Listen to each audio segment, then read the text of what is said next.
aqui começa a haver mais iniciativas bacanas aqui envolvendo criptomoedas, sem ser algo só, aloque aqui seu dinheiro e você vai ganhar dinheiro com criptomoedas. Quando eu comecei a mexer com Bitcoin, já tinha alguns anos, eu não mexi logo de cara. Tem quantos Bitcoin? Hoje? Você não vai ficar sabendo, não. Até os grandes erram. Até os grandes erram, e erram, todo mundo erra, né? Não, é aquele lance, não tem como estar no mundo financeiro sem riscos, né? Hoje em dia todo mundo fala muito de fintech. Hoje fintech tá na moda, ou é muito bacana, e eu gosto muito disso, sabe?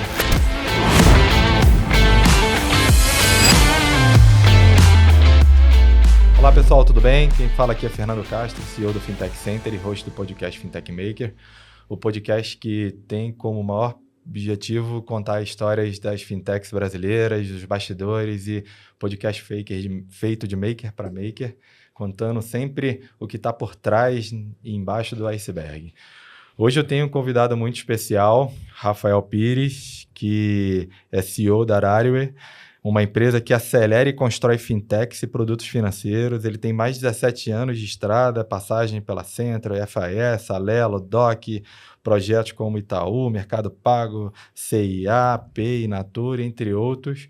O papo vai ser muito bacana. Rafael, obrigado por ter vindo. E antes do Rafael começar a falar, queria agradecer a AWS Startups por mais apoiar a gente em mais um episódio.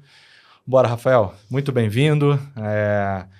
Me conta, cara, quem é o Rafael, qual é a sua origem, formação, conta pra gente, pra quem não te conhece, pra quem te conhece também, um pouco da sua história e da sua jornada até aqui. Boa. Cara, primeiro, obrigado aí pelo convite. Eu acho que iniciativas como essa aqui no Brasil são extremamente enriquecedoras. Eu vejo que no Brasil ainda tem muito espaço para construir conteúdo de qualidade e relevância aí no mundo de fintechs. Esse é o nosso objetivo. Conto com a tua ajuda e com os nossos ouvintes para a gente contar histórias aí. Bora fazer. Bom, eu sou um cara técnico, né? Então eu sempre fui programador, né? A minha bagagem, minha origem é programação, né? Então eu gosto de contar a minha história indo lá para trás, quando eu era adolescente, né? E quando eu estava quando eu era adolescente ali, meus pais, eles sempre fizeram algo ali por mim que eu pretendo replicar para minhas filhas. Eles nunca me deram mesada, né? Eles sempre me acondicionaram a fazer alguma atividade e eu ser remunerado por isso, né? Tem gente que não gosta muito desse modelo, né? Mas para mim eu acho que funcionou muito, né? E aí na época minha mãe, ela era construtora e eu acabava fazendo muito trabalho de office boy ali para ela. Isso ali eu tinha 13, 14 anos. E teve um momento que eu tinha bastante contato com imobiliárias ali naquela época, né? A site era muito caro, era 30, 40 mil reais para construir um site. E eu vi uma oportunidade nisso aqui, achei um fórum que tinha diversos templates de site, aprendi a desenvolver site, a subir um site, comecei a vender sites ali para as imobiliárias que eu tinha contato, né? Então foi esse meu início. Então quando eu me formei ali na escola, foi natural eu seguir por um curso que fosse da área de tecnologia, né? E aí eu fiz sistema de informação, né? E logo no primeiro ano de faculdade eu entrei numa empresa chamada DDCom, que é uma empresa que existe até hoje, e ali foi o meu primeiro contato com o mundo bancário. Naquela época, a gente está falando ali de 2008, o mundo financeiro, o mundo bancário, ele era bem diferente do que é hoje, né? Então, eu entrei lá e participei de um projeto que era para, né, na época se mandava ainda os extratos de cartões para as pessoas, né? Não tinha esse negócio de mandar por e-mail ainda era muito embrionário. Então, você tinha lá grandes empresas de impressão, por exemplo, Print Laser, AB-Note, na época, que imprimia esses extratos, e eles tinham um processo lá que depois de imprimir o extrato, eles tinham que colocar dentro do envelope, né? E aí você tinha máquinas gigantescas ali para controlar esse processo. Então, eu lembro que esse contato, eu fiquei fascinado já desde esse primeiro Porque era uma linha de momento. produção gigante, Era né? uma linha de produção gigante, eram rolos e rolos, assim, de impressão de extrato. E muito nesse processo onde a máquina ela pega o extrato e colocava dentro do envelope, se perdia. Às vezes o extrato ele travava dentro da máquina e às vezes enviava o envelope para a pessoa sem o conteúdo do extrato. Faltando parte e tal, tudo mais, e isso gerava um retrabalho, porque era um índice ali de retrabalho que era considerável e gerava muito custo ali para as emissoras de cartões. E em especial, era um projeto para a American Express. E a gente desenvolveu ali um sistema que ele controlava justamente esse processo já lá na ponta, né, para validar se tinha ou não o extrato dentro do envelope. Então, a gente, na época, desenvolveu esse sistema e foi esse o meu primeiro projeto dentro do mundo financeiro. E foi lá também que eu participei pela primeira vez na Febraban. Né? Esse ano aqui é a minha 18ª vez que eu vou numa Febraban. Então, é muito interessante acompanhar essa mudança do que era a Febraban quando eu fui lá atrás, comecei aí, do que é hoje. É outro mundo, é outra realidade. Naquela época, você tinha poucas iniciativas no mundo digital. Ainda era tudo muito voltado para o mundo físico, tecnologia voltado para agências. Né? Era muito interessante. E nessa época que você começou, assim, incentivado ali pelos seus pais para empreender ali com eles e ajudá-los em troca de um trocado e alguma coisa, e acabou te dando uma experiência ali de correr atrás, trabalhar, depois construir o site, e aí você foi para esse mundo corporativo e entrou no já direto. Você é o cara que foi fintechizado desde o começo, né? Assim. Fui. Eu não entrei no mundo financeiro, né, de forma planejada, né? Coincidiu que a minha primeira experiência no mundo corporativo era dentro desse mundo. E o que eu percebi ali que me fascinou, primeiro, né, a complexidade. Eu sempre adorei ver a complexidade de como que o dinheiro ele navega do ponto de vista de tecnologia, né? E quando você olha para o mercado financeiro no geral, você vê que a maioria das inovações elas são lançadas lá. Então é um mercado que ele sempre está à frente do ponto de vista de inovação com relação aos outros, né? Então, quando eu olhei para isso, eu pensei, se eu quero trabalhar com tecnologia e inovação, né, em sistemas de alta complexidade e alta disponibilidade, eu tenho que estar nesse mercado. Então, para mim, assim, não foi algo planejado, mas quando eu entrei, eu já sabia que eu não queria sair mais desse mercado.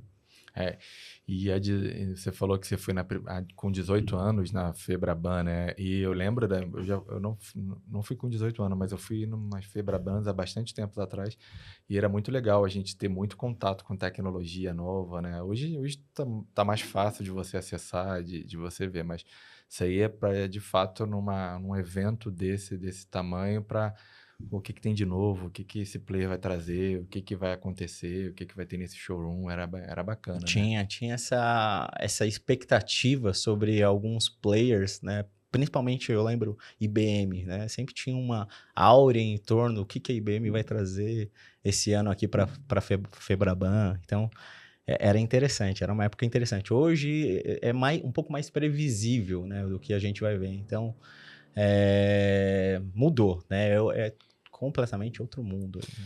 Legal. E aí, você teve uma formação em tecnologia, já caiu no mercado bancalizado, fintech, financeiro, mesclado com tecnologia ali, e depois... E aí, depois eu fui para uma consultoria chamada BSI. Ela é uma empresa que não existe mais, mas na época era uma grande consultoria e ela era muito focada em terceirização de profissionais de tecnologia em bancos.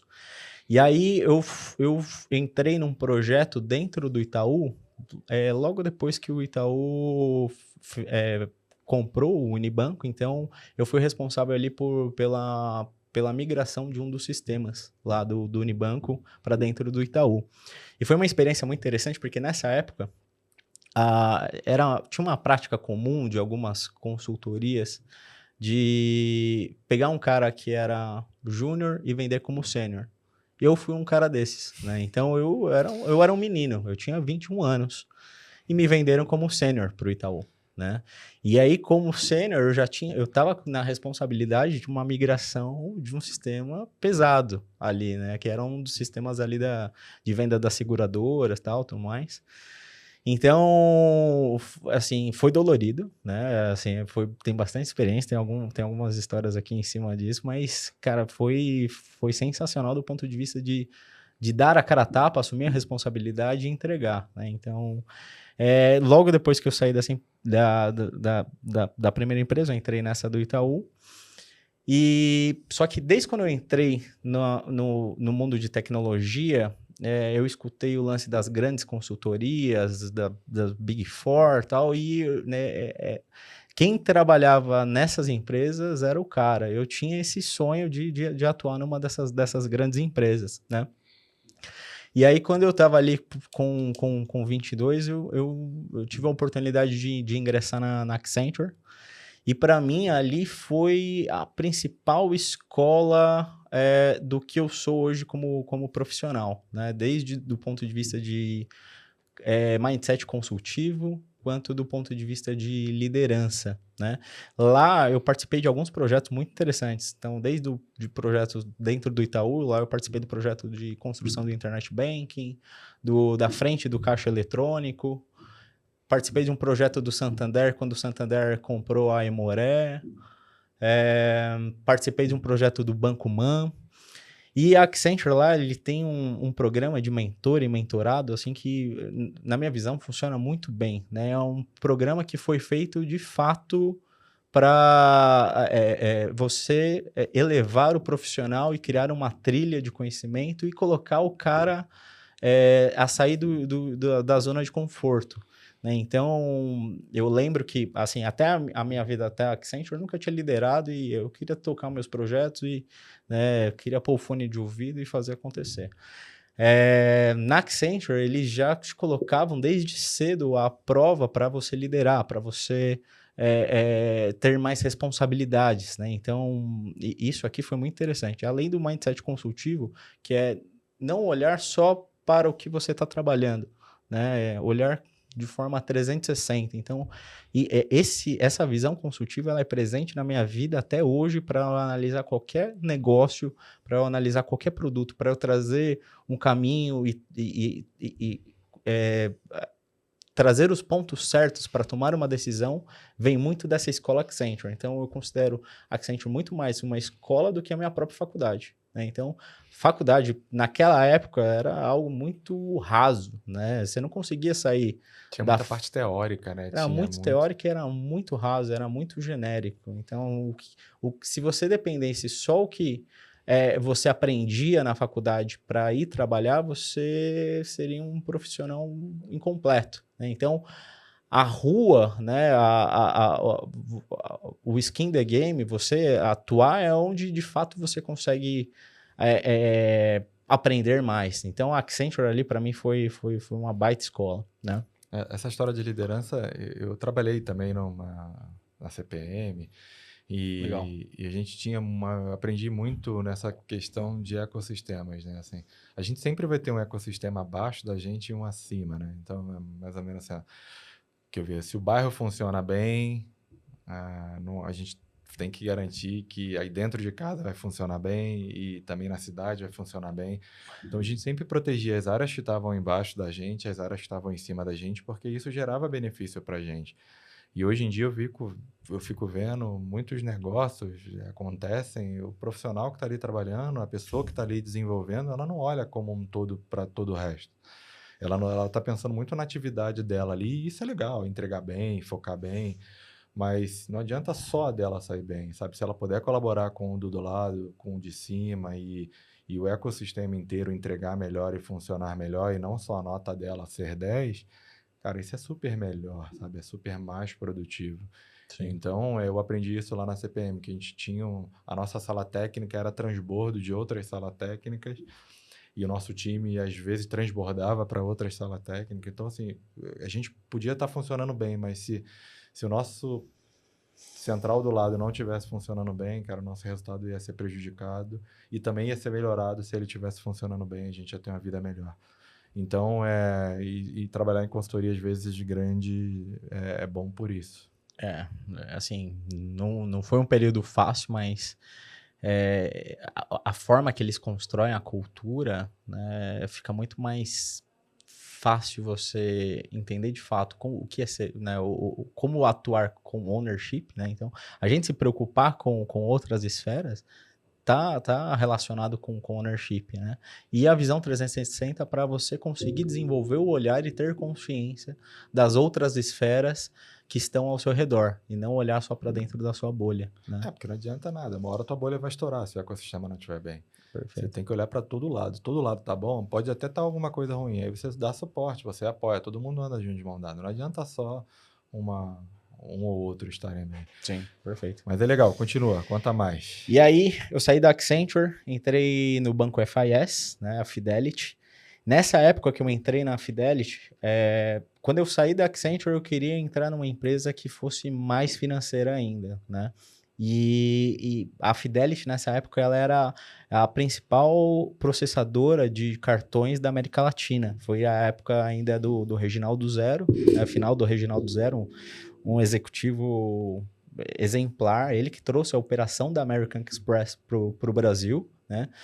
E ele era um cara brilhante, assim, era praticamente uma entidade dentro da Fidelity, né? E na época a Fidelity, ela tinha grandes contratos, assim, gigantescos. Então ela processava todos os cartões do Santander, processava todos os cartões do Bradesco, né? E eu entrei numa frente do autorizador da Lelo, né, de benefícios, né? Então, a gente montou ali o primeiro autorizador em Java, né? Então, uma tecnologia baixa plataforma.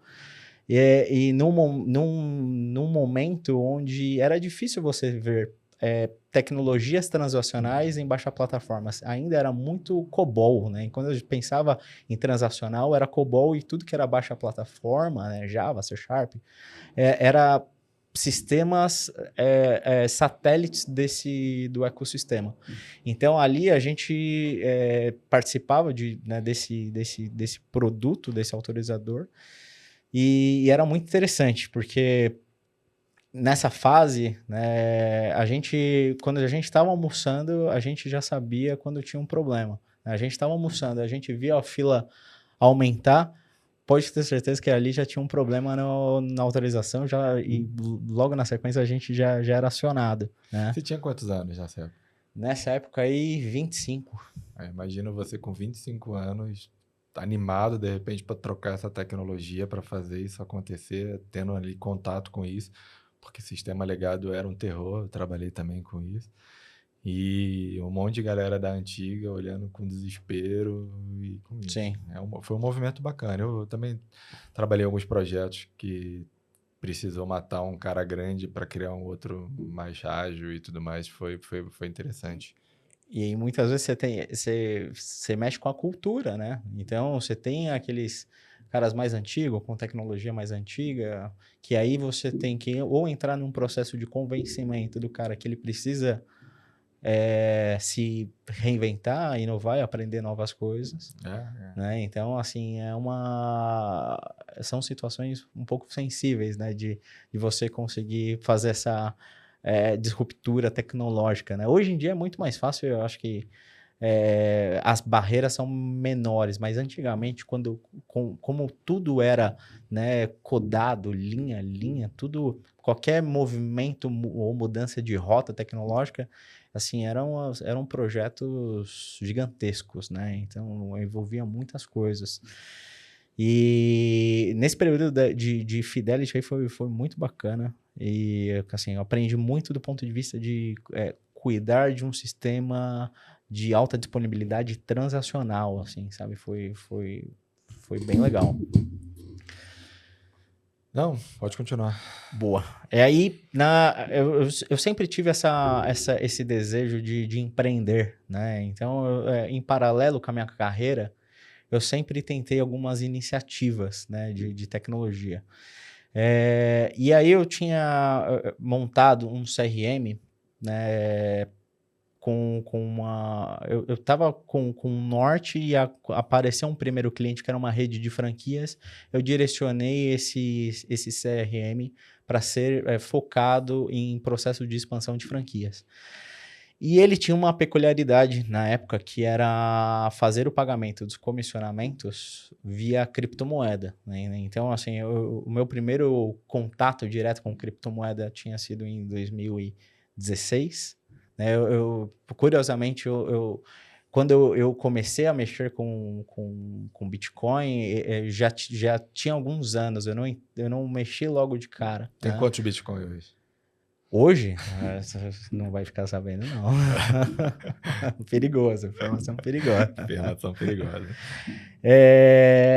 Mas eu lembro que quando eu comecei, a primeira vez que eu comprei o Bitcoin, eu lembro que era por volta de R$ 400 e assim já era um negócio absurdo. A gente fala, cara, R$ 400 num código único, que maluquice isso, Tá no né? pendrive, tá no hash aí. Era uma maluquice isso, mas eu fiquei apaixonado por esse negócio, né? E aí quando eu montei esse CRM, ele tinha essa proposta de fazer o pagamento dos comissionamentos via criptomoeda.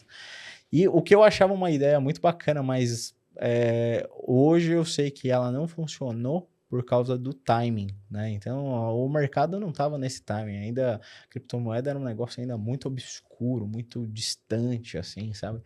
Então, eu tinha duas barreiras. Uma era o gerente de expansão, ele tinha uma baita resistência de colocar informações dentro do CRM, isso para qualquer negócio.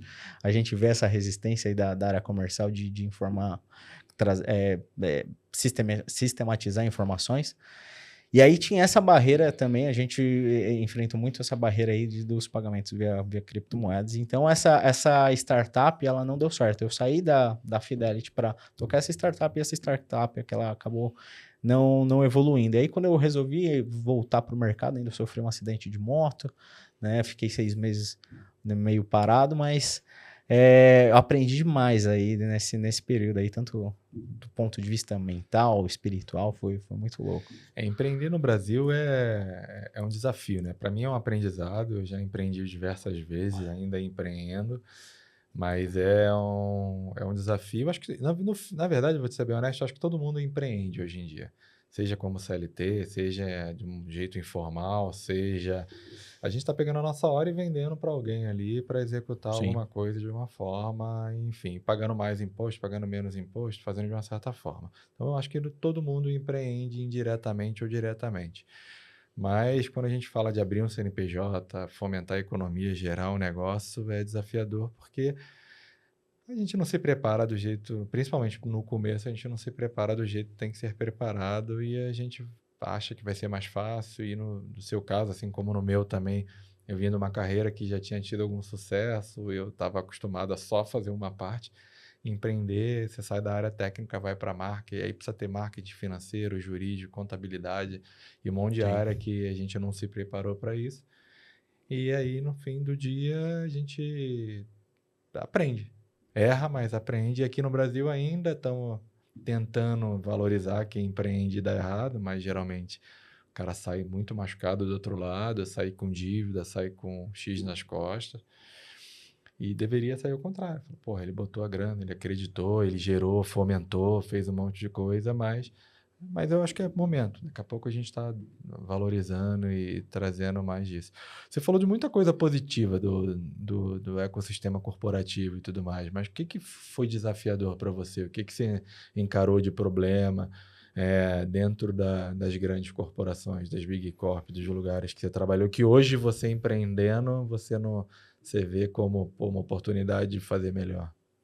Cara, eu vi, assim, estando dentro de operações grandes, né, é inevitável que a gente acaba vendo algumas crises, né? Então, eu pude vivenciar aí algumas grandes crises dentro do mercado que poderiam ter sido evitadas, né? Então, teve um projeto aqui, né, que eu toquei, que pela minha inexperiência na época, eu não tenho pudor né, de trazer isso, né? Eu derrubei um call center com 400 pessoas que estavam, né, vendendo o produto, né? E por erros simples ali de não ter feito a arquitetura, né, que estava dimensionada para o volume correto. Eu subestimei ali a volumetria de um canhão, né, que todo produto de uma financeira grande acaba sendo um canhão. Qualquer alteração mínima, ela gera um impacto assim brutal. E eu faltava essa visão. Então, assim, a primeira coisa que eu aprendi nisso aí é nunca subestimar um produto financeiro, nem do ponto de vista tecnológico, nem do ponto de vista de volumetria, nem do ponto de vista regulatório, né? Então, se alguém vem falar assim, isso é uma solução simples financeira, não é simples, tem um mundo aqui por trás, né? Então, eu sempre, eu aprendi a desenvolver esse olhar aí de, beleza, essa aqui é uma casca, o que mais tem aqui por trás? O que mais eu tenho que me preocupar, né? Então, eu aprendi a não subestimar, né? Teve uma outra experiência aí que foi interessante, numa empresa de cartões, por uma ineficiência ali no processo de backup, né? Era numa época ainda que a infraestrutura tecnológica era em on-premises, não era em cloud, então você tinha ainda muito manutenção de servidores físicos e tudo mais. E a empresa que estava fazendo a manutenção no servidor, ela crashou um servidor lá, né? Ela tirou o HD, né, com o servidor ligado. Basicamente foi esse o problema aí. E beleza, crashou o ambiente, temos o ambiente de disaster recovery aí, né? Direcionamos o canhão para o disaster recovery, o ambiente de disaster recovery ele não estava preparado para receber aquele canhão, né? O ambiente ele existia, mas ele não funcionava, né? Então, até os grandes erram. Até os grandes erram e erram, todo mundo erra, né? Não, assim, aquele lance, não tem como estar no mundo financeiro sem riscos, né? Os riscos existem, o lance é você conseguir mitigar o máximo possível, né?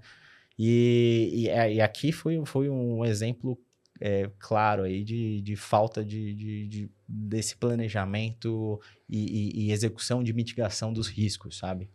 Então, o que eu principalmente aprendi nessa vida corporativa aí foi muito tomar o cuidado antes de dar o passo e avaliar se a gente está olhando e contemplando tudo que é necessário para ter uma operação segura, né? É isso. Não, legal. Vamos voltar para falar vamos fazer uma transição aqui. Você, cara do corporativo, voltou, foi empreender, deu um problema e depois teve o teu problema particular, sofreu um acidente de moto, parou para se cuidar aí e depois voltou para o mercado. Voltei. Não. E aí, deve ter aprendido, mas já mordido pelo bichinho do empreendedorismo aí. E aí, como é que foi isso? E você já pensava em empreender de novo? Já estava se estruturando? Já tinha assumido internamente que aquela sementinha que a sua mãe e seu pai plantaram em você lá como correr atrás do dinheiro de uma forma diferente? Como é que foi a transição do crachá ali para você assumir o papel e falar, cara, eu vou ser empreendedor, eu vou gerar um negócio diferente? Legal, deixa eu trazer um passo aqui antes. Quando eu voltei ali pro mercado, né, eu voltei para a Alelo, que era uma empresa que eu tinha já um relacionamento por causa da Fidelity. E ainda na área de tecnologia, mas quando eu voltei ali, eu já sabia que a tecnologia para mim era só um meio, né? Eu amo tecnologia, Mas quando eu voltei ali, eu já não me sentia mais um cara só de tecnologia. Então, quando eu estava lá na Lelo, eu meti o bedelho em produtos, meti o bedelho em operações, era outro Rafael, né? E aí, assim, a Lelo é uma empresa muito gostosa de se trabalhar, assim, né? Tem Bradesco, Banco do Brasil por trás, então as coisas ali fluem muito bem, né? E aí eu tive uma oportunidade de entrar na Conductor, né? E aí ele gera uma cadeira diferente, uma cadeira na área de negócios, né? E quando eu entrei na Conductor, o Antônio, ele me chamou, ele falou assim, Rafa, ó, eu tenho 2 clientes grandes aqui que a gente está no meio de implementação, tá atritado, eles estão querendo destratar, reverte. E aí eu peguei esses 2 clientes, eram 2 clientes do varejo, né, reverti. E aí nisso aqui a gente começou a trazer diversos clientes que eram do varejo para dentro dessa cadeira que eu estava assumindo ali, né? E foi muito interessante porque a minha vida até a Conductor era muito voltada para construir soluções financeiras para empresas que já eram financeiras, bancos e fintechs aí. Na Conductor foi que eu tive esse contato de bancarizar empresas não financeiras. Então, ali eu consegui assumir uma posição onde eu estava cuidando desde o comercial, setup, operações, de empresas do varejo. E aí, ali foi assim, espetacular do ponto de vista de expansão de mente para saber entender, cara, até onde eu consigo ir com esse negócio de colocar um produto financeiro, né? Então, ali eu participei de projetos de VivoPay, CIAP, Banqui da Casas Bahia, o cartão PJ do Mercado Pago. Foi uma carteira ali por volta de uns 60 clientes que a gente fez todo esse processo. Começou com 2, chegou a 60. Foram 60 clientes aí, só em Conductor Doc. E eu imagino que seja nessas horas que você começa a ligar os pontos, né? Você vê, assim, tudo que você trabalhou, todo tipo de corporação que você trabalhou, até contato com tecnologia financeira, grandes corporações. E aí você fala, pô, vou usar todo esse aprendizado aqui dos últimos 10 anos para fazer algo diferente aqui, conectar. Muito legal, cara. E aí a minha conexão de volta ao empreendedorismo veio nessa fase aí. O que acontecia? Né? Eu tinha ali um contato com grandes empresas varejistas que eu via esse potencial de bancarização, só que você tem pouca informação de como que é esse processo de bancarizar. Então, veste o chapéu do cara no varejo lá. O cara tá focado no seu negócio, que já é um negócio monstruoso. E aí chegam uns malucos falando assim, cara, você tem a oportunidade de bancarizar. O cara que tá lá do outro lado, ele não consegue nem enxergar isso, né? Então, muito do meu trabalho, né, na Doc, para eu conseguir fazer com que um cliente aceitasse e internalizasse um projeto, era mostrar como que aquilo ali seria bom para ele, como que isso aqui entra dentro do ecossistema dele. E aí, quando eu olhei para isso e eu comecei a fazer isso dentro da Doc, eu pensei, isso aqui é um negócio, né? Então, você ter uma consultoria focado nisso, ele é um baita negócio, né? E aí, em paralelo, né, no meu último ano da Doc, eu já fui idealizando a Arariui, né, montando como que eu montaria uma consultoria nisso. E aí foi um processo muito natural. Eu tive uma oportunidade de participar do projeto de montar a adquirência do Scotiabank na América Latina, né, junto com a Fiserv. E esse foi meu primeiro projeto de consultoria pela Arariui, né? Então, foi um processo muito até que natural fazer essa virada de chave. Eu vim me preparando antes, eu já sabia que eu queria voltar a ser empreendedor. E calhou de ter essa oportunidade aí com esse banco, que foi o meu pontapé, né? Foi o meu primeiro projeto dentro da Arariui, né? E, bom, esse foi o meu caminho até chegar no empreendedorismo. Não, voltar para o empreendedorismo, essa foi a minha Não, e do jeito caminho. Que você fala, acho que fica muito claro uma força ali que você tem, né? É muito de entender o que o cliente precisa para propor uma solução que às vezes você já tenha pronta ou adaptar uma solução que você já tenha pronta para a necessidade dele ali, para ele plugar no ecossistema de forma eficiente. É, eu acho que a maioria dos projetos que eu fui bem sucedido, seja como consultor, seja como fintech, seja como isso, foi justamente quando a gente colocou a dor, a necessidade ali em foco e a gente adaptou e a gente foi não simplesmente, olha, toma isso, sabe? Então fica muito claro para mim, acho que teu sucesso, o que te motivou, o que fez isso, tá muito em torno disso, né? Por mais que os desafios, por mais que o mercado na época seja novo, hoje em dia todo mundo fala muito de fintech.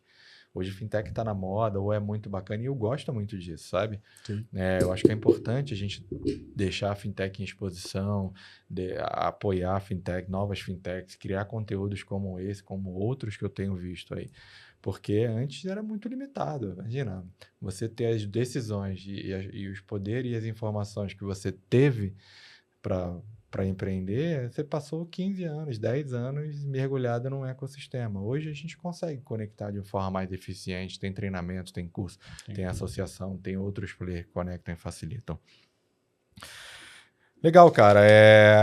Passando pro eu sempre provoco muito aqui de curiosidade de bastidores, você já falou de algumas, assim, agora mais muito focado em empreendedorismo. Quais são os bastidores de montar uma fintech, de ajudar uma fintech, de empreender? O que você já pegou? O que você pode compartilhar com a gente aqui, não só do mundo corporativo, como você já contou, mas também de dentro de uma fintech que você ajudou a construir, ou do empreendedor, dessa jornada sua de empreendedorismo? Legal.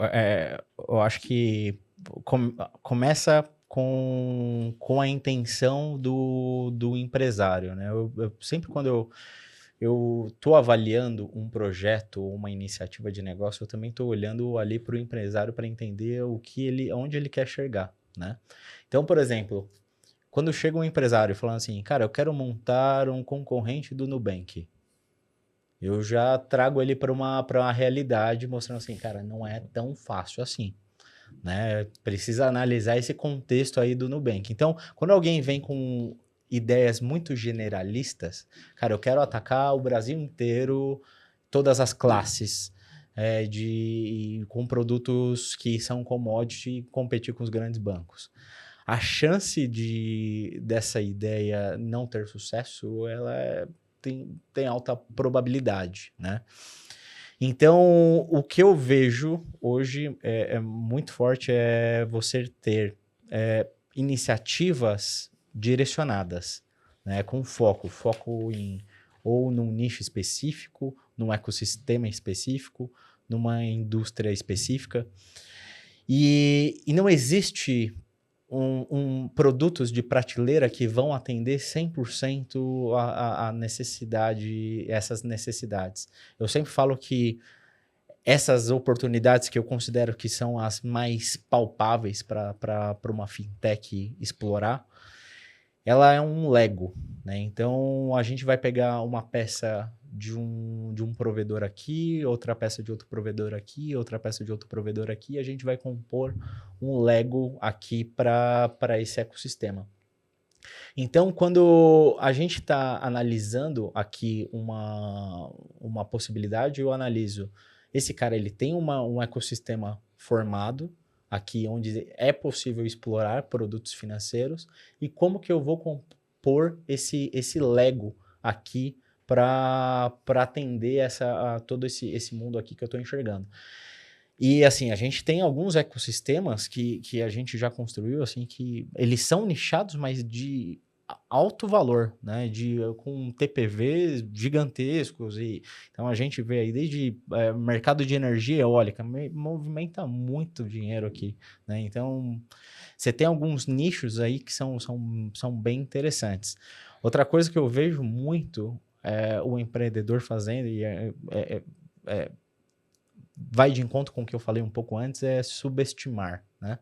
Então, é comum ele subestimar o regulatório e querer fazer do jeitinho, né? Aqui no Brasil, se a gente não tomar cuidado, é cheio dos jeitinhos, né? Então, A gente aqui como, né, já defensor aqui da nossa área, a gente já tem um nome, a gente já tem uma estrada, a gente tem que tomar muito cuidado com essas cascas de banana, porque muito empresário ele quer achar uma forma de ter um fluxo financeiro melhor, né? Então, a gente, né, melhora, e quando eu falo melhor, muitas vezes não é nem melhor do ponto de vista de negócio, de produto. Ele quer se beneficiar, às vezes, de alguma forma, né?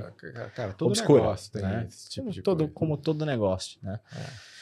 Então, assim, é um pouco de tudo isso que eu vejo, né? Então, desde como você analisa aqui um ecossistema, né? E você compõe isso e você traz ideias personalizadas para dentro desse ecossistema. E como você compõe o seu Lego e o que você precisa fazer para não subestimar uma implementação de um produto financeiro. E falando, você está falando muito de ecossistema, Lego, disso, né? Eu como Fintech Center ali, o meu propósito é muito de unificar e pelo menos conectar mais, né? Eu acho que tem muita exposição no mercado de Fintech, mas eu acho que muitos players são os mesmos na maioria da exposição. Eu acho que tem muita história legal por bastidor. Então, eu tenho fomentado muito o ecossistema para se comunicar mais, se falar mais, assim, de um modo geral, e também trazendo a tema outras pessoas e outras pautas. Mas eu também, às vezes, assim, a gente lidar com muito risco, que você já falou de um pouco de parte, e também incerteza. Seja risco regulatório, seja incerteza regulatória, a gente está falando de regulação nova, a gente está falando disso, e também risco de parceiro. Como é um ecossistema, são muitos parceiros conectados, então teve alguém que falou outro dia para fazer uma transação de cartão, são 34 empresas que passam, ele fez um estudo, alguma coisa assim, desde o chip da operadora que passa, desde do papel que sai, e ali tem uma decisão do empreendedor, do empresário que mudou o preço, e aí ele passa a ser mais assim. Como é que é teu dia a dia, assim? Como é que você cuida da saúde para lidar, assim, da saúde mental, da saúde do negócio, do teu humor, da tua atividade, para lidar com essas incertezas, com esses riscos? Porque teve um momento na minha vida que eu não cuidei, cara, e quase eu tive muito problema de estresse, problema de falta de saúde, falta de paz. Assim, hoje não que eu tenha paz, hoje a gente está sempre ali. Outro dia desse a gente tem um amigo comum que ele saiu de uma empresa que a gente tem parceria ali e acabou atrapalhando no dia a dia ali na rotina. Porra, volta todo mundo, conversa, reescreve, retrabalha. Então toda hora tem uma incerteza, toda hora tem um risco ali, não só um risco regulatório, mas um risco operacional. Como é que você lidar com isso? Como é que é a tua rotina, já há tanto tempo trabalhando no mercado financeiro de fintech? Cara, perfeito. É uma pergunta bem interessante. Eu também passei já por problemas de estresse, né? Eu não falo que eu cheguei num burnout, porque eu conheci alguns casos de burnout que a pessoa, ela literalmente, ela parou, assim, entrou num estado de depressão. Mas teve uma fase da vida que era comum para mim trabalhar 18 horas por dia, de domingo a domingo, e eu fiquei nisso aqui por uns 8 meses. Agora você está trabalhando 17, né? Mas com 3 filhas, na verdade, mulheres, é 24 horas, casada. né? Você Hoje trabalha eu não mais paro. em casa do que... As olheiras aqui, assim, já tão grandes, mas é um outro tipo de trabalho, né? E nessa época aí que eu trabalhei aí por uns 8 meses, assim, 18 horas por dia, eu lembro quando eu entreguei o projeto e eu tive um final de semana em casa, eu lembro que eu passei um sábado, tipo, sentado no sofá sem saber o que fazer. Né? Eu já não sentia mais cansaço, né? Passou por essa fadiga. Você que corre maratona, você entende, tem uma hora que você não sente mais, você está num estado de fadiga e seu corpo vai. Eu estava sentindo isso no trabalho, né? E assim, só que não foi legal, né? Então eu resolvi nunca mais ter isso na minha vida, mesmo que eu tenha que dizer alguns nãos, né? Então, para mim, hoje, manter um equilíbrio trabalho, família, mente, corpo, espírito, ele é fundamental para eu buscar o tão sonhado estado de flow, né? É até um pouco utopia, né? A gente pensar no estado de flow, mas você estar em rumo da busca já ajuda muita coisa. E aí, indo um pouco além na parte de como que é a minha vida com relação a riscos, o que eu penso? Primeiro, eu tenho valores pessoais aqui que para mim são muito rígidos e inegociáveis. Então, quando eu estou analisando um negócio, eu vejo se aquele negócio ele vai inferir em algum valor que eu determinei da minha vida, né? E isso aqui já poupa muito estresse, né? Então, eu basicamente, quando eu vou entrar no negócio, eu avalio. Isso aqui vai tirar meu sono ou não? Se tirar meu sono, eu digo não, né? Então, eu já faço esse primeiro filtro. E aí a gente vai para a segunda etapa, né? Todo negócio financeiro tem risco, né? Então, como a gente falou, não tem como você criar um negócio blindado de riscos. Tem riscos.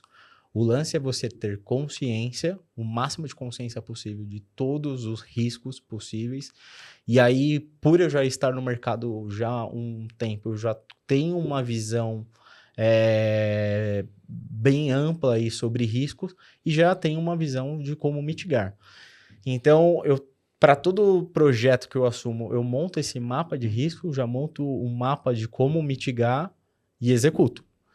Então, se eu eu entendo os valores daquele projeto, eu entendo os riscos daquele projeto, eu montei um plano de mitigação para aquilo, eu consigo minimizar bastante o meu estado de estresse dessa ansiedade de o que pode acontecer ou não. Isso tem me ajudado. Além também, minha fé, a minha espiritualidade, ela também me ajuda bastante a tomar algumas decisões aí em caminhos estratégicos, onde a gente tem que tomar uma decisão de sim ou não, vou ou não vou. Então, é um pouco disso aqui que é da minha vida aí, né? Lidando com risco, sabe? A gente tem que cuidar da gente, né? Do terreno, para que na hora que vier a pedrada, a gente está bem mais forte. Vai vir aquilo que você falou, uma hora ou outra a gente tem que estar forte, tem que prever e tentar prever o máximo possível antes de começar, para que na hora que dê, cara, eu corro maratona, aquilo que você falou, a gente treina 90% da dor da maratona é no treino. Na maratona é difícil? É muito difícil, mas a ideia é entrar numa maratona treinado. E aí vai dar uma coisa diferente lá, você vai estar preparado, você já treinou, você já fez, sabe? São 42 quilômetros, cada quilômetro é uma dor diferente, é um propósito diferente, mas que você já treinou no dia a dia. E aí isso vai te deixando menos aflito e menos irracional ali durante a dor, durante o período que você já mapeou aquilo de alguma forma. Cara, voltando para fintech, voltando para o futuro, falando de nicho, eu acho que assim, eu gosto de falar com pessoas com o seu perfil, como você, assim, porque de alguma forma você, por mais que você tenha trabalhado no mercado tradicional, grandes corporações e tudo mais, as suas iniciativas e o movimento que você faz ali, tanto dentro do corporativo quanto no mundo empreendedor, tenta sair um pouco do tradicional, não de regularidade ou de fazendo coisas que dão. Pelo contrário, para gerar benefício, para melhorar, para fazer. O que você vê? A gente tem falado muito de fintech, mas muitas delas ainda são tradicionais demais, né? A fintech copia um banco ali, que você falou do Nubank ali. O Nubank é uma fintech, eu concordo, é uma fintech muito bem sucedida, não dá para fazer igual, mas no primeiro momento a camada de fintech dela era que o banco fazia, assim, de uma forma muito melhor.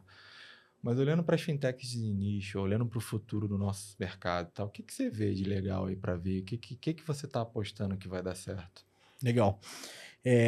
Tem uma teoria que eu vi, e eu não vou lembrar de qual palestra que eu vi isso, que é uma pirâmide de Maslow financeira, né? E como que era composta essa pirâmide? A primeira camada, a base ali da pirâmide era a bancarização. Então, se você pegar o cenário do Brasil antes da pandemia, a gente tinha ali por volta de 60 milhões de pessoas ativas que ainda não eram bancarizadas. E aí, com a pandemia, com os auxílios e tal, caiu drasticamente isso aqui. Então, passamos por dessa fase de bancarização. Qual que é a camada superior? É crédito. Né? Então, uma vez que as pessoas estão bancarizadas, elas precisam de mais poder, né, de compra. E é a onda que a gente está nesse momento. Né? Crédito no Brasil sempre foi um bom negócio, mas se você pegar os índices de produtos de crédito na praça, mesmo numa economia onde o juros está mais alto, a demanda por crédito está brutal, né? E os bancos aqui, eles têm produtos muito generalistas aqui para crédito. Então, nesse momento, a oportunidade está em construir as soluções específicas, né, de crédito. Então, dando alguns exemplos. Eu tenho um cliente que ele é especializado em processo de comércio exterior, importação e exportação. Todo o processo logístico, impostos e tudo mais, tudo tem que ser pago à vista. Né? Então, ali a gente estruturou produtos com um ciclo personalizado de importação e com funding direcionado ali para esse tipo de produto.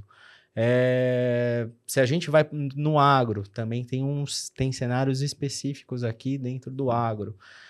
A gente tem um outro cliente lá que ele tem projetos de energia solar, né? Também, hoje você tem tem uns 2, 3 bancos ali que tem linhas próprias ali de crédito, financia projetos de energia solar, mas não atende de uma forma completa. Então, nesse momento, sempre quando eu estou olhando para um ecossistema, eu estou olhando principalmente onde está aqui as oportunidades de construir um produto de crédito personalizado para atender essa demanda e principalmente onde o banco não está olhando, né? Então, esse aqui é um cenário. Aí, o que essa pirâmide aqui, ela fala também aqui de próximos passos, né? O próximo passo aqui é investimentos. Então, uma vez que as pessoas elas têm poder de compra e você está num cenário econômico mais favorável, essas pessoas elas vão movimentar seu dinheiro para onde? Para investimentos. No Brasil, aqui a gente ainda está um pouco distante aí de chegar e você ter uma galera que está, né, investindo, né? Então, você pega, eu não lembro o número agora, mas você pega a quantidade de investidores numa B3 ainda, comparado com o Brasil, ainda é irrisório, né? E por último aqui na pirâmide é câmbio, né? E aí quando a gente olha para câmbio, não é só câmbio de uma moeda fiduciária para outra, é também envolvendo criptomoedas, né? E aí a gente aqui começa a ver mais iniciativas bacanas aqui envolvendo criptomoedas, sem ser algo só, aloque aqui seu dinheiro e você vai ganhar dinheiro com criptomoeda. Você tem diversos projetos aí de tokenização de ativos que são muito interessantes. Então, você tem desde projeto de token no agro, lastreando soja, café, como você tem alguns projetos bem interessantes aí lastreando imóveis, né? Terrenos e tudo mais. Eu acredito muito nesses projetos em confluência com o que a gente tem hoje de mercado, no mercado financeiro. E aí o próprio Banco Central, com a iniciativa do Drex, eu acho que a gente ainda não tem a visão completa do que vai ser possível com o Drex. A gente tem um norte aqui, né? Mas quando de fato o Drex estiver rodando, eu acho que as possibilidades e o que vai acontecer no ecossistema vai acabar criando uma nova disruptura, né? Então, quando eu olho para hoje, o futuro próximo, eu olho para crédito. Quando eu olho para futuro aqui, eu já estou olhando muito mais com o ambiente Web3 integrado com o nosso ecossistema. Você acha que contas globais vão existir? Eu estava no UK Fintech Week e algumas pessoas falavam muito sobre o dinheiro ser global e e de você ter possibilidade de o dinheiro transitar com menos fricção e mais facilidade entre comércio. Então, aquilo que você falou, eu comprei uma coisa de um país, fiz negócio com uma empresa, preciso pagar. Não ter mais essa barreira de ter que fazer um câmbio, ter que fazer um Swift, ou o dinheiro está no outro banco, não aceita e tudo mais. Falou-se muito disso. Eu acredito que sim, pode existir, mas queria a tua perspectiva, porque cada país tem a sua regra. Um tem um Pix, o outro tem o crédito parcelado, outro tem um Buy Now, Pay Later. O que você acha? Você acha que vem Cara, contas globais, esse tipo de... do ponto de vista tecnológico, uma wallet já é uma conta global, né? Então, uma criptomoeda ela já é um ativo aqui global que ela não é interferida ali por barreiras. Óbvio, cada país ali tem sua regulação, tudo mais, mas do ponto de vista tecnológico já existe, né? E a gente vê aí alguma, né, a China, esses tempos ela trouxe um conceito de renda mundial, tem aquela teoria do Quantum Financial System, já viu esse negócio do Quantum Financial System? É uma viagem, é assim, né? Não tem nada concreto, né? Mas mistura computação quântica com o mundo de finanças, onde vai existir um sistema quântico mundial que vai controlar as finanças do mundo inteiro. Mas isso aqui ainda tão passos aí, assim... eu já estudei psicologia quântica e é fora da casinha, assim, é difícil de explicar, assim. Fora da casinha. Tem que ver o Dr. Quantum para você entender o conceito da vou pesquisar física sobre quântica. Mas é um tema interessante e já tem alguns fóruns aí falando sobre QFS, né? O Quantum Financial System. Então, assim, agora, respondendo isso do ponto de vista de economia, com o cenário que é hoje de relações geopolíticas, eu acho difícil. Porque tem muito interesse aí dos países, ainda mais no cenário que a gente tem hoje aí né, beirando uma terceira guerra mundial, né, que a gente não pode fechar os olhos para isso. Eu acho difícil você ter um movimento desse mundial em comum que vai funcionar e não vai ter briga e não vai ter interesses individuais, sabe? Eu acho que, assim, tá muito distante. Então, um movimento desse, eu acho que ele vai existir, ele vai ter força, mas eu acho que vai ser num movimento muito mais anarcocapitalista do que num movimento organizado entre as potências mundiais, sabe? Todo mundo vai abrir a porta para o dinheiro entrar, mas vai fechar a porta para o dinheiro sair, né? Vai Exatamente. Que o dinheiro fique Exatamente. lá. E eu estava com um convidado aqui, a gente estava batendo papo, dando risada, e eu queria a tua visão sobre isso. Há um tempo atrás, alguém falou que toda empresa, se não for uma fintech, em 5 anos, se toda empresa não for uma fintech, vai quebrar. A previsão da pessoa nessa palestra dele era que todo mundo ia se tornar fintech. E a gente viu um movimento, um pouco de gente fazendo isso, mas muita gente fez de forma prematura, ou então de forma de não olhar para a rentabilidade, de forma de não se preocupar com o cliente ali, e acabou dando tiro na água. E você acha que os ecossistemas não fintechs, eles têm espaço para serem fintechizados, ou eles podem, de fato, e seriam melhores para eles se eles virarem uma fintech? Lá, a gente viu o Cacau Show virar fintech e deu certo, ou não deu certo, não sei, para a estrutura, mas a gente viu outras grandes tornando fintech e morrendo não sendo fintech. Na sua perspectiva de um player de fintech, você acha que tem espaço para ecossistemas não fintech virarem fintech? Cara, tem. E o que eu vejo aqui é o seguinte. Toda empresa, ela não necessariamente ela vai se tornar uma fintech, mas ela vai incorporar soluções financeiras para dentro do seu ecossistema. E isso aqui é estratégico, né? Seja por criar novas receitas ou para reduzir custos operacionais financeiros, e para mim, que é o principal, aumentar o poder e influência sobre o dinheiro que roda dentro do seu ecossistema. Se você não está explorando, o banco está. Né? Então, para mim aqui, o sucesso ou o fracasso de uma iniciativa dessa é, primeiro, se o ecossistema ele tem potencial, porque tem ecossistemas que não têm potencial. Não é todo o ecossistema, não é toda empresa que tem potencial. Primeiro tem que avaliar se essa empresa tem. E se tiver...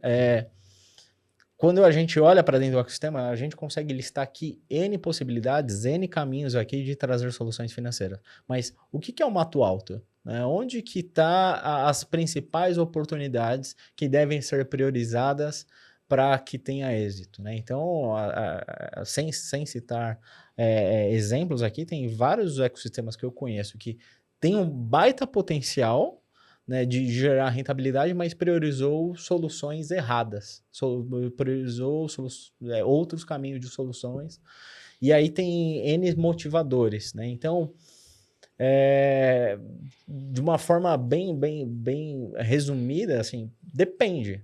Tem ecossistemas que vai ter potencial, tem ecossistema que não vai ter potencial, e os ecossistemas que tiver potencial é saber priorizar o que vai gerar rentabilidade, o que vai ser melhor ali num custo versus retorno ali do que for. E isso muito em conjunto com a estratégia que a empresa quer também, né?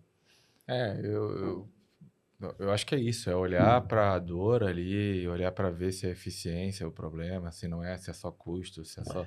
Porque às vezes ele vai atrás da receita e toma uma despesa, né? Então eu também acredito, eu acho que sim tem espaço, mas tem que olhar se o ecossistema precisa e não sair empurrando. Eu tenho 40 mil alunos. Legal, você vai, eu vou oferecer cartão para esses alunos. Será que eles precisam de cartão? Será que eles já não têm o Nubank, o Inter, alguém que eles não pagam nada e você vai oferecer, vai gastar... Mas, de repente, você pode botar uma camada de crédito. Você pode botar uma camada de fazer um investimento para ele pagar o próximo curso dele. Você pode criar uma eficiência no boleto, já fazer um boleto registrado, um boleto melhor e você ter uma economia ali, enfim.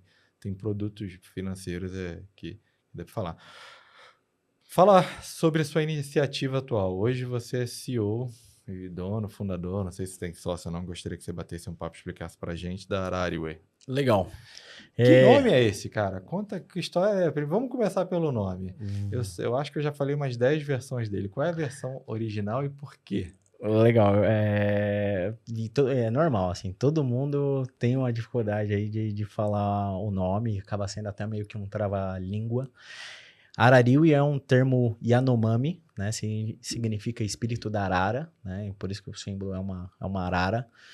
E quando eu estava buscando um nome, eu queria fugir dos nomes em inglês, né? Então, a maioria das empresas é muito pay, sabe? Então, eu queria sair do inglês e valorizar a brasilidade, né? Então, a arara é um baita símbolo ali de Brasil, né?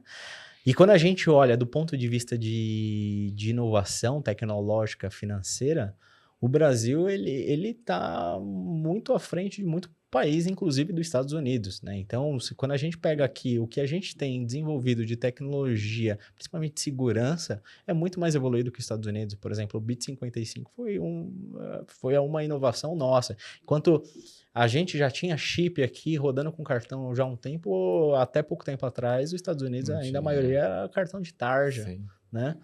Então, eu quero me tornar ainda mundial e eu quero levar a marca, né, esse DNA Brasil para fora, porque a gente tem esse potencial, né? Hoje ainda o Brasil é um país muito, né, de exportação de commodity, né? Eu quero, né, fazer parte de né, que seja 1% aqui dessa exportação de inovação e tecnologia. Cara, dentro você está falando um negócio que é muito importante. Eu estava em Londres, no evento organizado pela Embaixada de Londres, e teve um outro evento da Embaixada Brasileira, assim, o evento era global, não era só a gente que estava lá, Brasil, né, falando. E assim, teve umas palestras muito bacanas. O Brasil estava em foco não só pelo produto ePix, mas também pela tecnologia, pelo know-how, pelo que a gente sabe fazer. E, cara, teve umas palestras, assim, globais falando, mas, pô, quem estava liderando a palestra ali era o Maurício, da Claro Pay, o Luiz, da Cellcoin, os caras falando super bem, mandando super bem, protegendo muito o Brasil, assim, e não só protegendo, mas sendo exemplo. Acabava a palestra deles, assim, rodinha em volta dos caras para absorver conhecimento, fazer conexão. Eu acho que a gente está muito, muito à frente do mercado em muitos aspectos, sabe? Sensacional. E é isso que eu quero participar, sabe? É isso que eu quero levar para fora do Brasil. Hoje, a Arariu ela é focada muito aqui no Brasil. A gente tem alguns clientes que são internacionais, mas focada na operação Brasil, né? Então, o meu sonho grande aí tá em levar a marca para fora um dia, né? E esse nome, ele me veio, né? Quando eu estava buscando esse nome, eu participei de um ritual xamânico e me veio esse nome e cara, eu achei bacana e cara, vai chamar atenção, vai ser um trava-língua mesmo, mas é isso, sabe? Então, dentro ali da cultura Yanomami, o espírito da arara ele significa expansão de consciência e prosperidade, né? Então, tem uma conexão aí bem interessante, né? E a Arariu aqui ela é uma empresa focada em construção e aceleração de fintechs, né, do ponto de vista de construir produtos financeiros. Então, a gente tem aqui capacidade de construir banco digital, produtos de crédito, produtos de cartão, produtos de cripto. E a gente tem duas verticais aqui, né? Uma é consultoria, onde a gente consegue atuar de ponta a ponta para colocar qualquer produto desse em pé, desde plano de negócio, diagnóstico de ecossistema, mapa de risco, simulador financeiro, estruturação de operação, estruturação de compliance, e por aí vai, até a implementação desse produto. Então, eu tenho alguns projetos que eu atuei, onde eu fui até a implementação do produto, validei o produto e passei a solução aqui em voo para o cliente, né? E a gente tem uma frente aqui de software house, onde a gente desenvolveu alguns produtos tecnológicos, né? Que é nosso core, nosso DNA.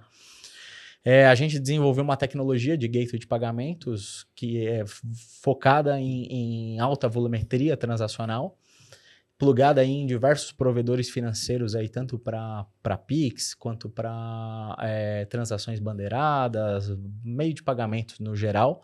E ela é uma solução bem completa aí com relação à conciliação tal, e tudo mais. É tecnologia 100% nossa, né? E aqui a gente vende a tecnologia, né? Eu não atuo como um operador financeiro, eu vendo sempre a tecnologia, implemento a tecnologia para a fintech rodar. E a gente tem um outro produto aqui que chama AraHub, e ele é uma plataforma de intermediação de produtos financeiros, como empréstimos, consórcios. Aí a gente tem alguns outros produtos que eles não são de financeiro, por exemplo, assistência à saúde com telemedicina, tem um produto do Mercado Livre de energia, e essa plataforma está plugada em mais de 70 bancos e fintechs, e a gente faz esse passo da intermediação do processo, e a gente consegue plugar essa plataforma em qualquer ecossistema. Então, você tem lá uma conta digital só com um BaaS da vida, procurando novas receitas, você não tem um funding para montar um produto de crédito, né? Você não tem estrutura, você pode simplesmente plugar esse produto de crédito dentro do seu banking, do seu app, e explorar a sua base com esse produto apenas sendo com comissionamento. Toda a parte de responsabilidade de fund, do produto em si, está com os bancos parceiros aqui que estão integrados, né? Então, é uma plataforma aqui justamente para explorar novas receitas, focado em geração de receitas de ecossistemas formados. Então, desde um banco digital, quanto um app de outras finalidades, quanto, por exemplo, eu tenho um cliente que é um grupo de faculdades que ele está utilizando a nossa plataforma aqui para explorar vendas em cima dos alunos, muito no exemplo que você estava trazendo agora há pouco, né? Então, eu tenho essas duas frentes, tanto consultoria quanto a software house aqui, só que de alguns produtos específicos, tá? Legal, cara. A gente está falando de algumas parcerias ali para fazer. Eu acredito muito nesse tipo de empresa, sabe, de iniciativa. E eu acho que, independente se você concorre com um ou com outro em um determinado momento, eu acho que para o ecossistema de fintech ele tem que ser muito colaborativo. Tem muita gente que me procura e aí eu tento ajudar, tento fazer, mas eu sempre tento conectar, sabe? Então, pegar a ideia do Rafa e misturar com a ideia do Renato e plugar com a ideia do Marcos, conectar com a Bia, sabe? Porque aí, às vezes, todo mundo ganha junto e sai, mas sempre levando um benefício para o usuário da ponta final.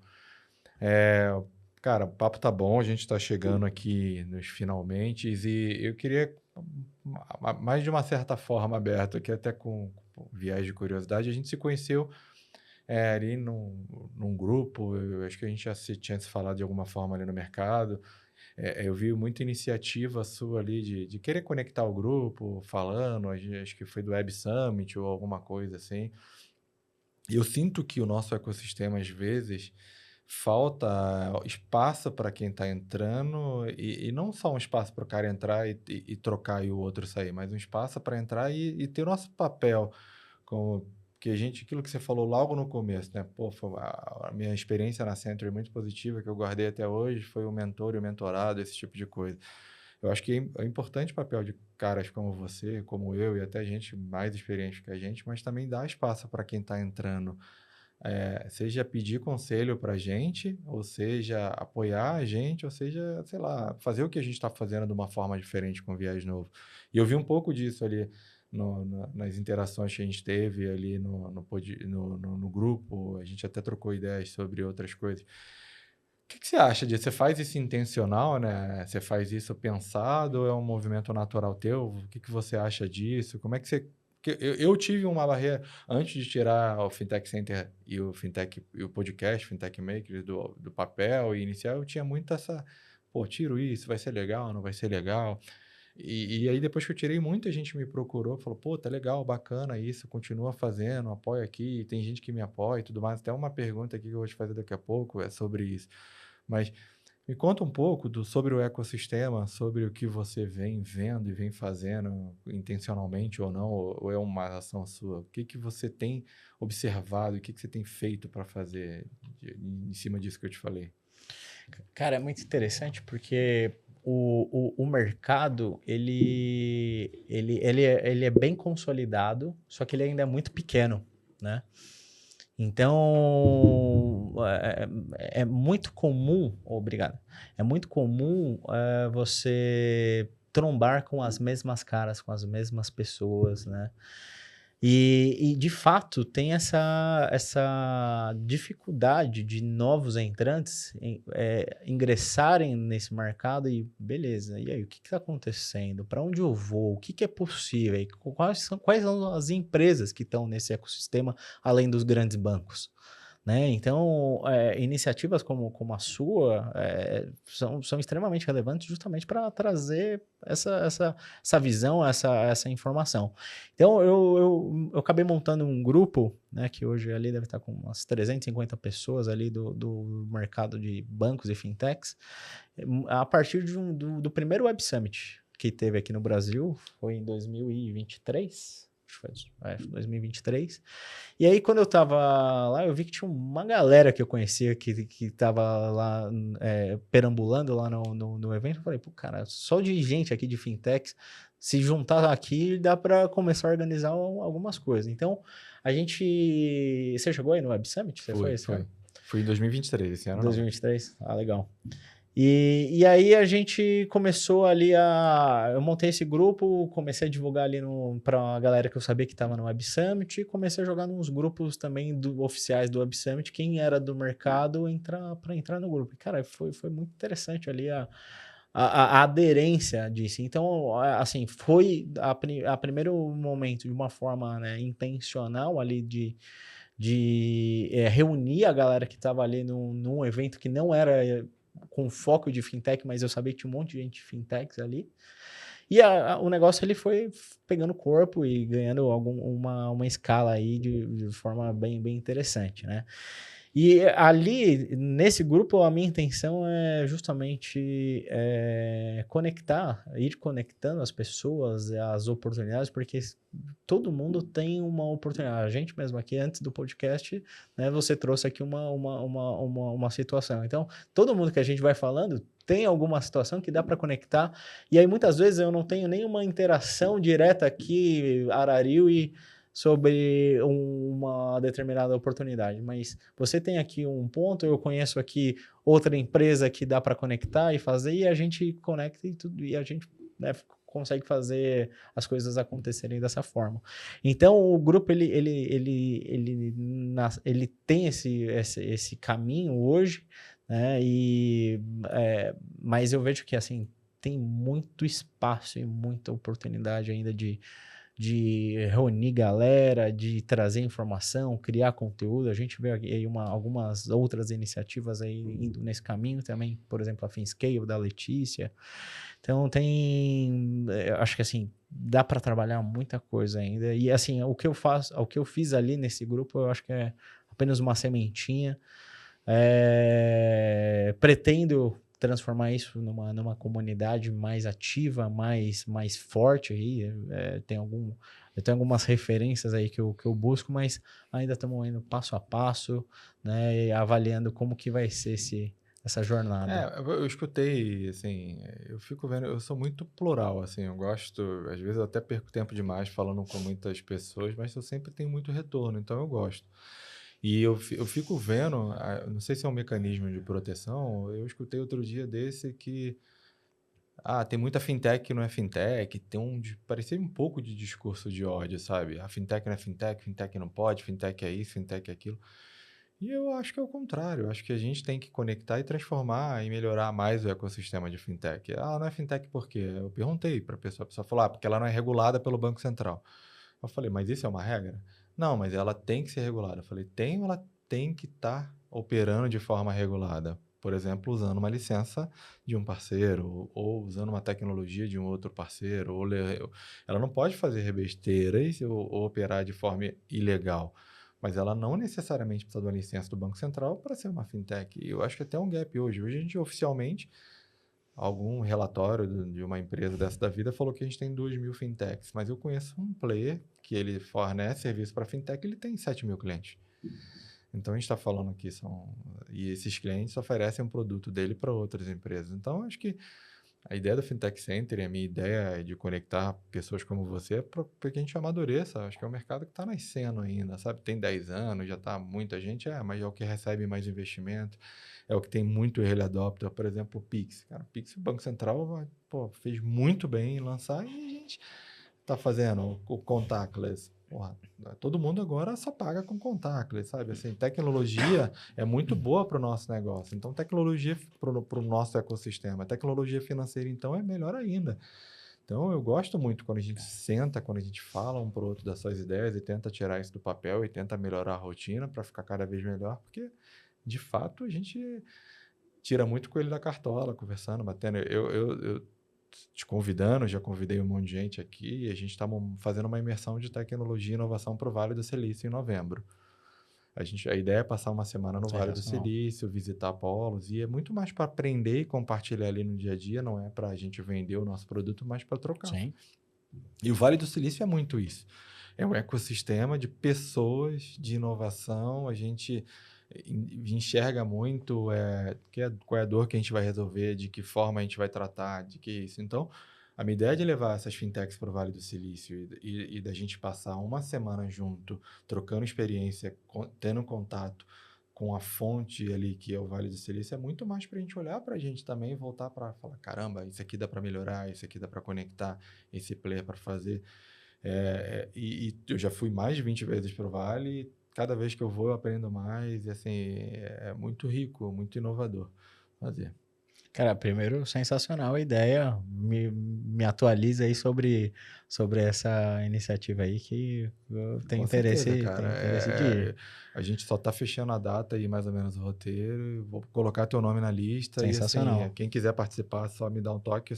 A ideia são 10 vagas nesse primeiro, depois a gente vai tentar fazer algo maior. Mas com certeza é muito para aprender e para compartilhar de uma forma coletiva, para deixar o ecossistema mais forte, mais parrudo. Sensacional. E comentando um pouco sobre o que você falou, a gente tem esse, né, o rótulo aí fintech, mas eu acho que a gente não pode esquecer aqui o que é o propósito, né? O propósito de uma fintech é fornecer serviços financeiros, seja através de um parceiro, seja uma IP ou não, mas fornecer serviços financeiros através de tecnologia, né? Então, para mim, quando me perguntam o que uma fintech faz, uma fintech, ela fornece serviços financeiros através de tecnologia. Ah, os bancos também fazem isso? Faz. Mas a fintech, ela já nasce com isso no seu DNA, de ser tecnologia first, sabe? Então, é, quando alguém quer determinar o que é, o que não é, não existe uma regra disso. Não tem algum regulador falando, cara, isso aqui é o que caracteriza uma fintech. Não existe isso, né? Eu acho que o propósito aqui é você montar um fluxo financeiro que faça sentido para o seu ecossistema, independente do rótulo, né? Focar na atuação, focar no trabalho e focar em resolver um problema, né? E deixar de forma mais eficiente, encurtar tempo. Imagina, antigamente a gente abria a carteira, tirava o cartão, inseria o cartão onde estava assim. Hoje a gente puxa o device, pode ser o celular, pode ser o relógio, aperta um botão e paga ali e vai embora. É muito mais rápido. Antigamente a gente, por inserir o cartão, a gente já tinha o hábito de pegar o papelzinho, guardar junto e tal. Hoje em dia a gente não pega mais papel, já bate ali, já sabe, já fica o extrato de forma mais rápida. Então é isso, são fintechs com microprodutos e ali fazendo isso de forma mais eficiente e melhorando a vida de todo mundo. Perfeito. Cara, estamos chegando no final aqui.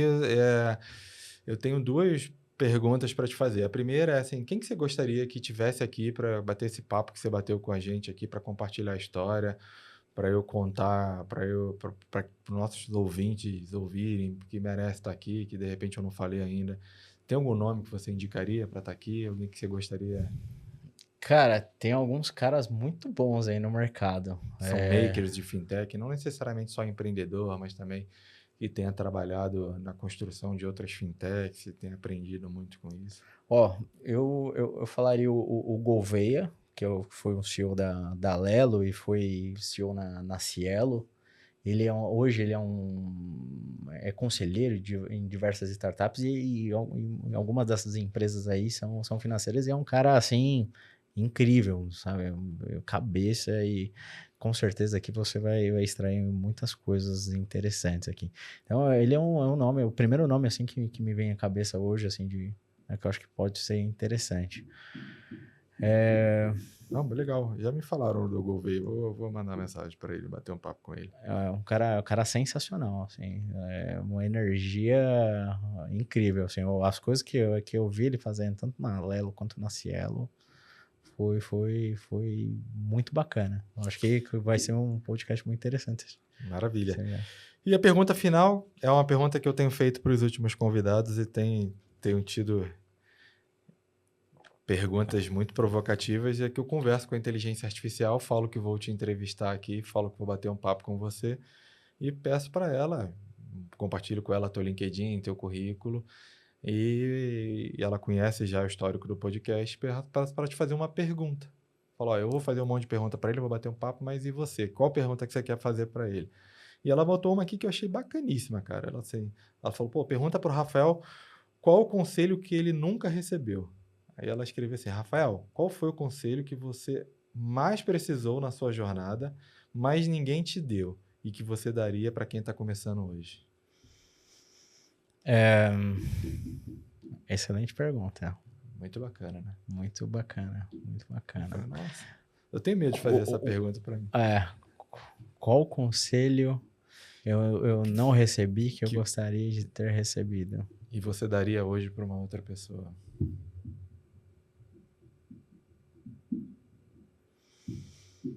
É,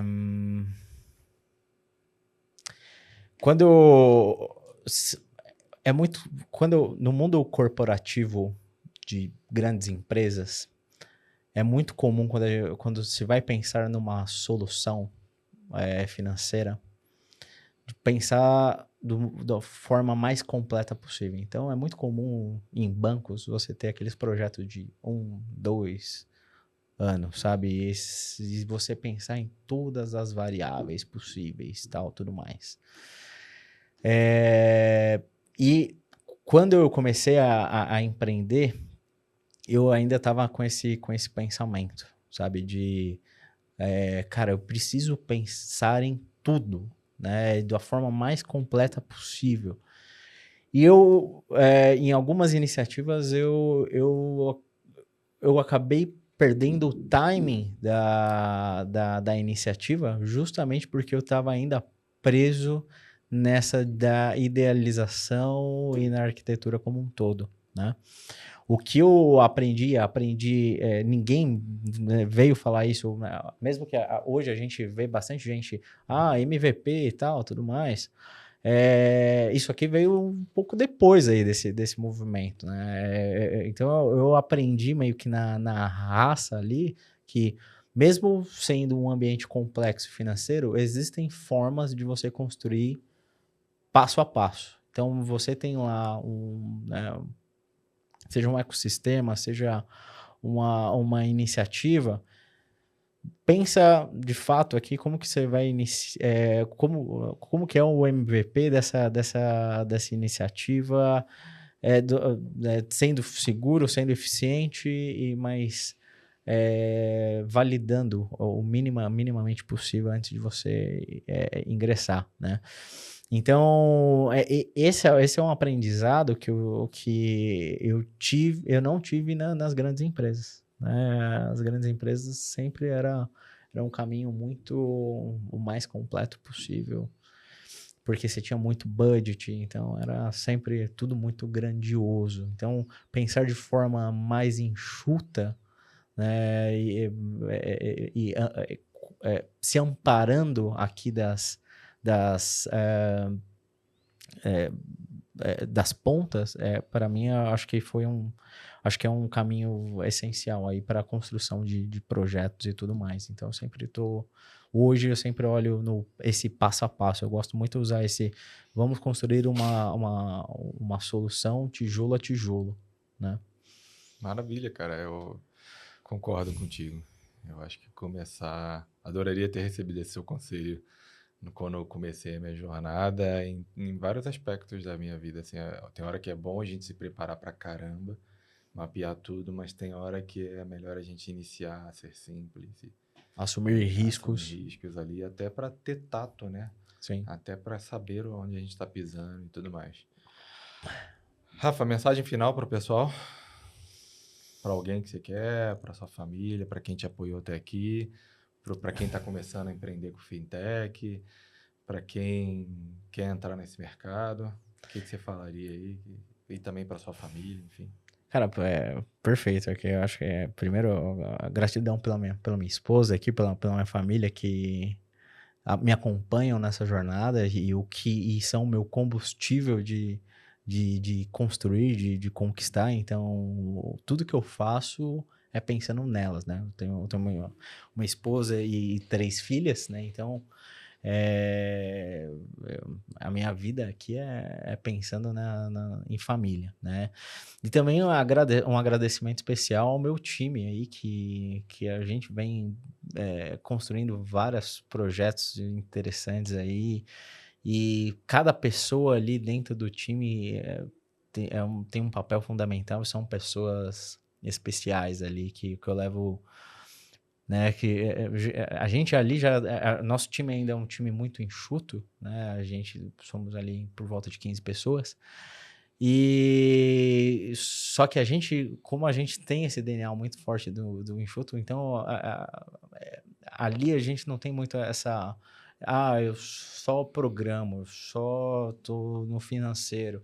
cara, ali todo mundo já tá no skin the game e cada hora tem que vestir um chapéu. Então, a gente tava no Web Summit recentemente, pra gente foi incrível ali essa última edição. A gente foi ali uma das startups selecionadas ali para estar no programa de startups. E, cara, tinha uma hora que, né, eu levei 4 pessoas ali junto comigo, e um deles era o financeiro, e ele tava lá de forma agressiva, né, buscando, trocando ideia, conversando, tal, não sei o quê. E aí, quando eu olhava ali para aquele cinema, eu falava assim, esses caras entenderam aqui o modus operandi de, cara, não estou só numa caixinha, né, não estou numa... Você fez o ritual xamânico com ele, né? Não fiz, eles não toparam.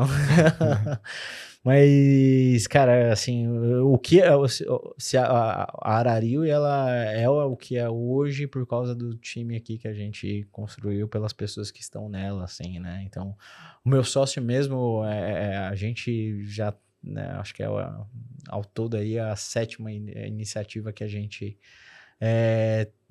tá junto aqui, né? Então, várias aqui foi em paralelo com a carreira, né? Que a gente foi testando até onde dava. E então a gente já tem uma relação, uma amizade aí muito, muito firme, sabe?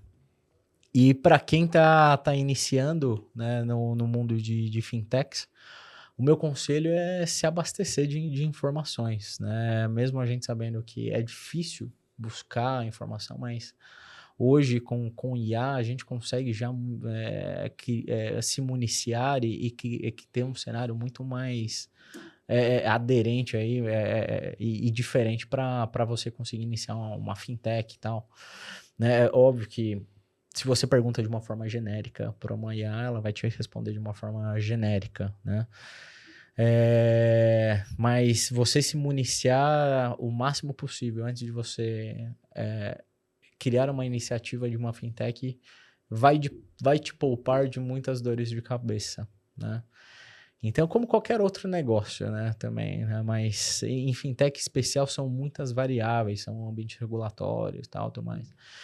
E também eu sugiro muito olhar para as iniciativas dos órgãos reguladores, seja o Banco Central, seja a CVM, porque além deles, né, criarem iniciativas que regulam, né, o mercado, determinadas portarias, iniciativas ou inovações que eles trazem, abre assim um mar de oportunidades. Então, desde você pega o Pix, quando foi lançado, abriu um monte de oportunidade. Então, você olhar para o regulatório não é só olhar sobre as regras do jogo do mercado, mas também sobre quais são as oportunidades que vão gerar com cada mudança, cada atualização ou novidade que aparece aqui dentro do Brasil, sabe? Tá conectado, né? Por mais que às vezes participar de evento atrapalha na rotina do dia, ou alguns eventos às vezes tem o mesmo conteúdo ali, tá conectado, tentar ajudar também, se conectar também às vezes ajudando, pedindo como é que você colabora e tudo mais. Acho que vale a pena. Rafael, obrigado pela presença mais uma vez. Eu queria que você falasse com o pessoal, só quem quiser te encontrar, quem quiser falar com você sobre a Arariu e no teu LinkedIn, se você puder divulgar para o pessoal aí. Legal. No LinkedIn aqui vocês vão me encontrar como Rafa Pires, né? Se procurar Rafa Pires Arariu e vai achar. A gente tem uma página no LinkedIn também, chamada Arariu Digital, né? Da nossa empresa. No Instagram, @arariu.digital, e o meu Instagram pessoal, rafapires.digital, tá? Maravilha, cara. Obrigado. Obrigado a você. Para você, um agradecimento especial para você que ouviu a gente até agora. Mais de 1 hora aí de bate-papo aqui, incrível, com o Rafael. E não deixe de seguir o podcast, não deixe de curtir, compartilhar, e se você quiser apoiar, se você tiver alguma parceria para fazer com a gente, não deixe de entrar em contato também. Obrigado. Valeu, Rafa. Obrigado, Fernando.